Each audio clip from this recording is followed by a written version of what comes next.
एकादशीचा महिमा महर्षी व्यास धर्मराज युधिष्ठिराला वनपर्वात सांगतात. युधिष्ठिराने प्रत्येक महिन्याच्या 2 याप्रमाणे 12 वर्ष एकादशी केल्या होत्या. हे व्रत राजा अमरीश, राजा हरिश्चंद्र, राजा नल, राजा युधिष्ठिर यांनी सुद्धा केलेले आहे. नमस्कार सर्वांना, मी प्रांजली. यंदा 2025 मध्ये 6 जुलै वार रविवार या दिवशी आषाढी एकादशी आलेली आहे.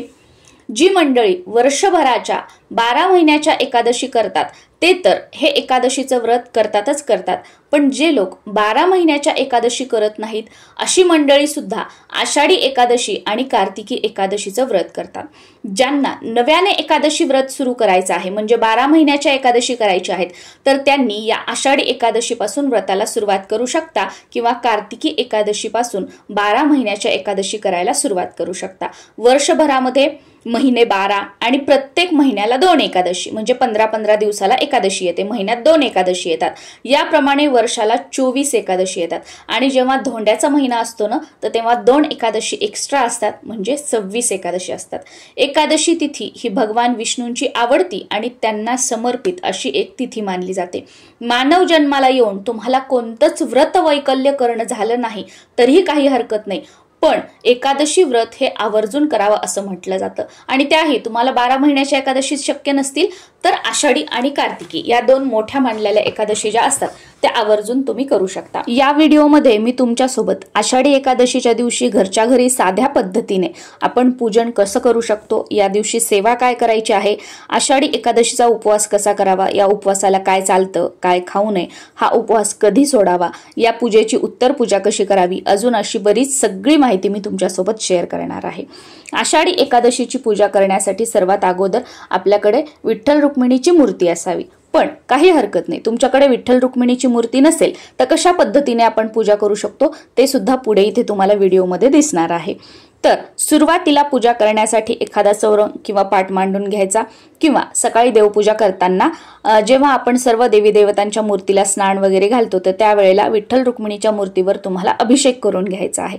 अभिषेक करताना सुरुवातीला स्वच्छ पाण्याने, त्यानंतर दुधाने किंवा पंचामृताने आणि परत स्वच्छ पाण्याने याप्रमाणे अभिषेक करायचा. अभिषेक करत असताना तुम्ही पुरुष सूक्त म्हणून अभिषेक केला तर अतिशय उत्तम, पण पुरुष सूक्त म्हणणं तुम्हाला शक्य नसेल तर तुम्ही ओम नमो भगवते वासुदेवाय हा मंत्र म्हणून अभिषेक केला तरी सुद्धा चालतो. अभिषेक झाल्यानंतर देवघरात जागा असेल, देवघर मोठं असेल तर तिथेच किंवा साईडला एखादा चौरंग किंवा पाट मांडून त्यावर तुम्ही पूजा मांडणी करू शकता. आता इथे तुम्हाला व्हिडिओ दिसतंय त्याप्रमाणे पूजा मांडणी जर आपल्याला करायची असेल तर अगोदर दिवा लावून घ्यायचा आहे. एक तेलाचा, एक तुपाचा दिवा लावून घ्यायचा. दिव्याचं पूजन करून घ्यायचं. त्यानंतर गणपती बाप्पांची मूर्ती घ्यायची. मूर्ती घ्यायची नसेल तर गणपती बाप्पा स्वरूप एक सुपारी तुम्ही घेतली तरी सुद्धा चालेल. ती सुपारी किंवा ती गणपती बाप्पांची मूर्ती तामणामध्ये सुरुवातीला घ्यायची, त्यावर अभिषेक करायचा. गणपती बाप्पांच्या मूर्तीवर अभिषेक करताना सुरुवातीला स्वच्छ पाण्याने, त्यानंतर दुधाने किंवा पंचामृताने, परत स्वच्छ पाण्याने, आणि मूर्तीवर अभिषेक करताना गणपतीच्या गणपती स्तोत्र किंवा गणपती अथर्व शीर्ष म्हणून अभिषेक केला तरी सुद्धा चालेल, किंवा ओम गण गणपतये नमः हा मंत्र म्हणून अभिषेक केला तरी सुद्धा चालेल. गणपतीचं पूजन झाल्यानंतर 2 विड्याची पानं घ्यायची, त्यावर थोड्याशा अक्षता ठेवायच्या, त्यावर गणपती बाप्पांची मूर्ती ठेवायची. सेम सुपारी तुम्ही घेतली असेल तर ती ठेवायची. आणि जर तुम्हाला विड्याची पानं मिळाली नाही किंवा उपलब्ध होत नसतील तर तुम्ही थोडेसे तांदूळ किंवा एखादी तुमच्याकडे पितळेची, स्टीलची छोटीशी प्लेट वगैरे असेल, छोटंसं ताम्हण वगैरे असेल, त्यामध्ये गणपती बाप्पांची मूर्ती किंवा गणपती बाप्पा स्वरूप सुपारी ठेवली तरी सुद्धा चालते. त्यानंतर त्या गणपती बाप्पांचं हळदी कुंकू लावून पूजन करून घ्यायचं. त्यांना नैवेद्य दाखवायचा. कोणत्याही फळाचा, साखरेचा तुम्ही नैवेद्य दाखवला तरी सुद्धा चालतं. देवपूजा करताना विठ्ठल रुक्मिणीच्या मूर्तीवर तुम्ही अभिषेक केलेला असेल तर ही मूर्ती इथे पूजा मांडणी करताना तुम्ही थोडेसे तांदूळ ठेवायचे आणि त्यावरती मूर्ती ठेवायची. आता विठ्ठल रुक्मिणीची मूर्ती तुमच्याकडे नसेल तर तुमच्याकडे तिरुपती बालाजीची मूर्ती असेल, विष्णू भगवानांची मूर्ती असेल तर तुम्हाला त्यावर अभिषेक करून घ्यायचा आहे. सुरुवातीला जे स्तोत्र मंत्र सांगितले त्यानुसारच करायचं आहे. आता ही बघा माझ्याकडे आहे तिरुपती बालाजीची मूर्ती, कारण आमचं कुलदैवत तिरुपती बालाजी आहे तर माझ्याकडे ही मूर्ती आहे. तर मी ही मूर्ती पूजेमध्ये ठेवणार आहे, कारण माझ्याकडे विठ्ठल रुक्मिणींची मूर्ती नाहीये. आणि प्रत्येक सणवार वगैरे जे असतात मग सगळेच देव देवघरामध्ये गोळा करून ठेवायचे, हे जमा कर ते जमा कर, तर असं करायचं नाही. जे आपल्याकडे आहे त्यावर अभिषेक करून तुम्हाला ठेवायचा आहे. आता तुमच्याकडे विष्णू भगवानांची मूर्ती नाहीये, तिरुपती बालाजींची मूर्ती नाहीये, तर आपल्या प्रत्येकाच्या देवघरामध्ये बाळकृष्ण असतात बघा. तर बाळकृष्णांची मूर्ती सेम तुम्हाला ताम्हणामध्ये घ्यायची आणि ते मंत्रस्तोत्र सांगितलेले जे आहेत विठ्ठलाच्या मूर्तीवर अभिषेक करताना, तर त्याच मंत्रस्तोत्रांनी बाळकृष्णांच्या मूर्तीवर आपल्याला अभिषेक करायचा आहे. पुढे व्हिडिओमध्ये तुम्हाला दिसेलच कसा करायचा तो. तर अभिषेक झाल्यानंतर जी कोणती मूर्तीवर तुम्ही अभिषेक केलेला आहे ती ठेवून घ्यायची आहे. गंध वगैरे लावून घ्यायचं आणि भगवान विष्णूंना तुळस ही अतिशय प्रिय आहे. भगवान विष्णूंची सेवा तुळशीशिवाय अपूर्ण आहे. त्यामुळे या दिवशी आवर्जून तुम्ही बाळकृष्ण असतील, बालाजी असतील, विष्णू भगवान असतील किंवा विठ्ठल रुक्मिणी असतील त्यांना तुळशीपत्र आवर्जून अर्पण करायचं आहे. आणि तुमच्याकडे असेल तर गणपती बाप्पांना सुद्धा तुम्ही दुर्वा अर्पण करू शकता किंवा लाल फुल असेल तर ते अर्पण केलं तरी सुद्धा उत्तम आहे. एकादशीचा उपवास हा दशमी तिथीच्या रात्रीपासून ते द्वादशीच्या सूर्य उदयानंतर स्नान, देवपूजा करून सात्विक जेवण जेवून सोडायचा असतो.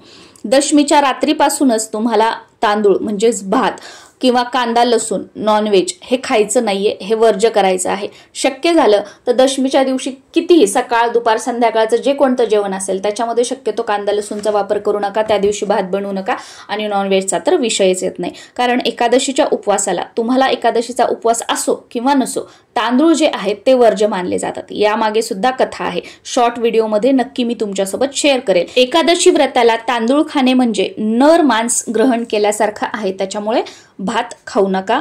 त्या दिवशी घरामध्ये भात बनवू सुद्धा नका कोणाला जर उपवास असेल तरी सुद्धा. आणि इतर महिन्याच्या ज्या 12 महिन्याच्या एकादशी असतात ना त्या दिवशी सुद्धा तुम्हाला ते व्रत नसेल तरीही तांदूळ जे आहे ते वर्ज्य करण्याचा प्रयत्न करा. आषाढी एकादशीच्या उपवासाला तुम्ही भगर, साबुदाणा, वेगवेगळी फळं, दूध, ज्यूस, रताळी किंवा जे काही इतर पदार्थ असतात उपवासाचे ते सगळे तुम्ही खाल्ले तरी चालतात. उपवासाच्या पदार्थांमध्ये हे खावं ते खाऊ नये असं काहीही नाही. पण एकादशीचा उपवास करताना एकादशी आणि दुप्पट खाशी असं मात्र करू नका. जेव्हा आपल्याला उपवास असतो किंवा स्पेशली एकादशीच्या उपवासाबद्दल आपण बोलतोय तर या उपवासाला दुपारी झोपू नये, आपल्याला ढेकर येईल एवढं खाऊ नये असं म्हटलं जातं. त्यामुळे भान ठेवा की आपल्याला उपवास आहे, ढेकर येईल एवढं खायचं नाही आणि खाऊन खाऊन झोप येईल एवढं सुद्धा आपल्याला खायचं नाहीये. तुम्ही गर्भवती असाल तर बऱ्याच जणांना प्रश्न पडतो की प्रेग्नेन्सीच्या कितव्या महिन्यापर्यंत आम्ही हे व्रत करू शकतो, आम्ही हे करावं किंवा करू नये. तर तुम्ही तुमच्या डॉक्टरांना विचारा. तुमच्या प्रेग्नेन्सीमध्ये काही कॉम्प्लिकेशन्स वगैरे असतील तर तुम्ही 1 वर्ष उपवास नाही केला तरी सुद्धा चालतो, काही हरकत नाही. तुम्ही फक्त जी काही आपल्या घरामध्ये पूजा होईल ते दर्शन घेतलं तरी चालतं. पुढच्या वर्षी उपवास तुम्ही कंटिन्यू करू शकता. बाकी डॉक्टरांनी तुम्हाला कोणतेही रिस्ट्रिक्शन सांगितलेले नाहीत. तर जसं उपवासाची आता पद्धत आहे, जशी पूजा वगैरे आहे तर त्यानुसार तुम्ही हे व्रत केलं तरी सुद्धा चालू शकतं. तुमचा मासिक पाळीचा 4था दिवस असेल तर त्या दिवशी तुम्ही पूजा वगैरे काही करू नका. भले 2 वेळा काय 4 वेळा डोक्यावरून पाणी घेतलं तरी करू नका. तुम्हाला जर फ्लो असेल तर सुरू, कारण तुम्हाला फ्लो सुरू आहे आणि वरून तुम्ही 10 वेळा डोक्यावरून पाणी घेतलं काही फरक पडणार नाही, तुम्ही पूजा करू नका. फ्लो जर नसेल तर मात्र तुम्ही 2 वेळा नाव करून पूजा केली तरी सुद्धा चालते. बाकी तुम्ही सुतक असेल किंवा मासिक पाळीचा कितवाही दिवस असेल तर उपवास करू शकता, काहीही हरकत नाही. आता चुकून जर तुमचं एकादशीचं व्रत मोडलं तर यासाठी मग माझ्याकडून चूक झाली मग देव मला काहीतरी शिक्षा देईल असं काही नाही. कारण कोणतेही देव कोणतेही गुरु कधीच कोणाला शिक्षा देत नाहीत किंवा देव कधीच आपलं काही वाईट करत नाही. कारण आपल्यासोबत जे काही वाईट होत असतं ते आपल्या कर्मानुसार होत असतं. आणि देव हा भीतीचा विषय नाहीये तर तो भक्तीचा विषय आहे. त्यामुळे मनामध्ये असे विचार आणायचे नाही. चुकून उपवास मोडला त्याच्यानंतर काहीही खाऊ नका. तुम्हाला गोळ्या वगैरे काही घ्यायच्या असतील तर फराळाचा पदार्थ खा. आपल्याला गोळी घेण्यापुरतं जेवढं लागतं तेवढं खा, गोळ्या वगैरे घ्या.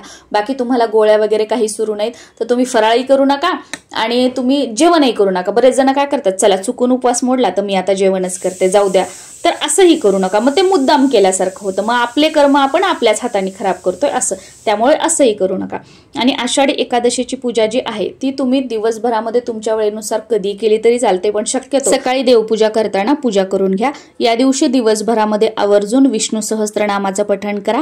गीतेतील 15वा अध्याय आवर्जून वाचा किंवा मोबाईलवर ऐका. व्यंकटेश स्तोत्राची मंडल सेवा करा. आणि हो, पूजा झाल्यानंतर सुरुवातीला गणपतीची आरती आणि त्यानंतर विठ्ठल विठ्ठलाची आरती आवर्जून करावी आणि जो काही नैवेद्य आपण दाखवलेला आहे, फळ असेल, साखर असेल, ते आपण घरातील सर्वांनी ग्रहण करायचं आहे। उपवास जो आहे तो एकादशीच्या दुसऱ्या दिवशी म्हणजे द्वादशीला सकाळी देवपूजा वगैरे करायची, एखादा गोड पदार्थ बनवायचा, नैवेद्य देवाला दाखवायचा आणि त्याच्यानंतर मग जो काही स्वयंपाक बनवलेला असेल सात्विक तो जेवण करून आपल्याला हा उपवास सोडायचा आहे। आणि उपवास सोडण्यासाठी सुद्धा जे काही पदार्थ तुम्ही बनवाल त्यामध्ये कांदा लसूणचा शक्यतो वापर टाळायचा आहे आणि जो काही नैवेद्य दाखवलेला आहे गोडाचा तो अगोदर खायचा आणि त्यानंतर स्वयंपाक बनवलेला आहे तो ग्रहण करायचा। तुम्हा सर्वांना आषाढी एकादशीच्या खूप साऱ्या शुभेच्छा आणि श्रावण महिन्यामध्ये महादेवाला शिवामूठ वगैरे कशी अर्पण करावी हे सुद्धा व्हिडिओ मी तुमच्यासोबत शेअर करणार आहे।